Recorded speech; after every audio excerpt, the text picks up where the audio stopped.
You're watching France 24 live from Paris. It's time now for our Media Watch segment with James Creedon, our Media Watcher. We start with the French politics that we've been covering in our headlines here at France 24, and that's the split inside the National Front Party. What have you found? All right, well, a lot of reaction to it on the French web and on French media websites, as you might expect, Luke. And as Armin Georgian was explaining a little bit earlier, the rift has come after an interview given by Jean-Marie Le Pen, who is, of course, the founder of the far-right party, the National Front. He gave an interview to the far-right weekly magazine Riverol.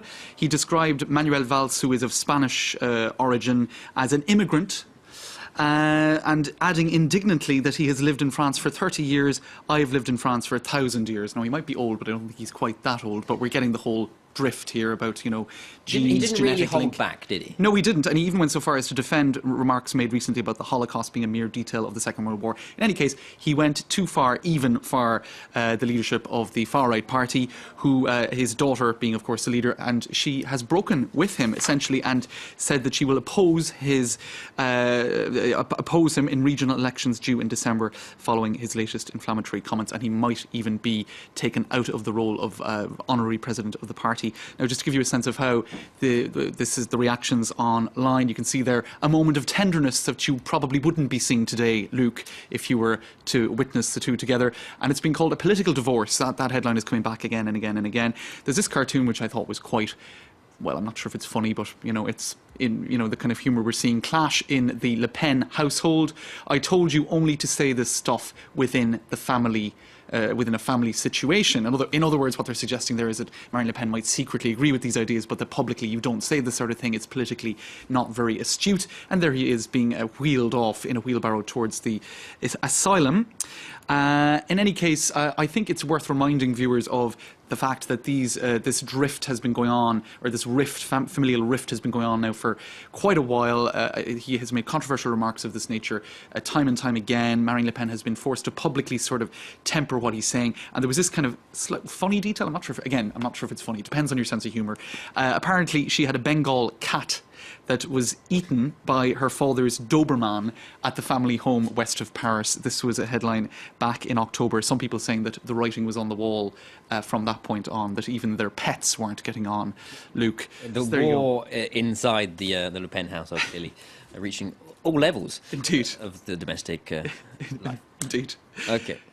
So, well, next on, what about Nicolas Sarkozy? Is he making yet more controversial comments? Yes, he is. And this time it was, well, allegedly. This is regarding François Bayrou, the former centrist party leader of the Modem party, a former presidential candidate.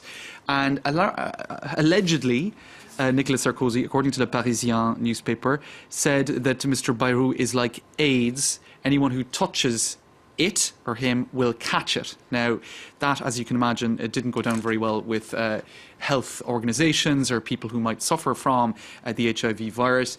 One of his spokespersons, Véronique Vacher, said that this is absolutely untrue. Nicolas Sarkozy did not say this whatsoever, but it is being reported by Le Parisien and carried by a number of mainstream media here in France. It led some to quip on social media.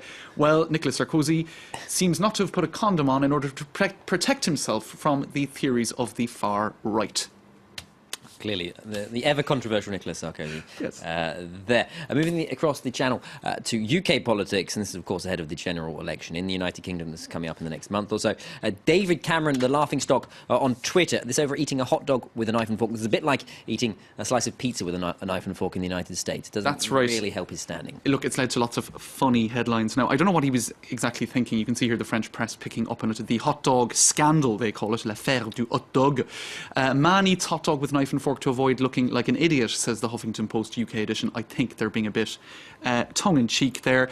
The American media is wondering why this is a problem, but I think even that headline might be a little bit ironic as well. Of course, the hot dog being a traditional American dish, traditionally eaten by hand. And we'll finish with the Spanish media, where even though they have tapas, they seem to have found the fact that he was eating a hot dog with cuchillo y tenedor a little bit odd. And one person quipped, "Los grandes problemas del mundo occidental," the big problems of the Western world, Luke. James Creedon once again covering the great issues of our day. You're watching France 24 live from Paris. I'll be back after this short break with more news and headlines.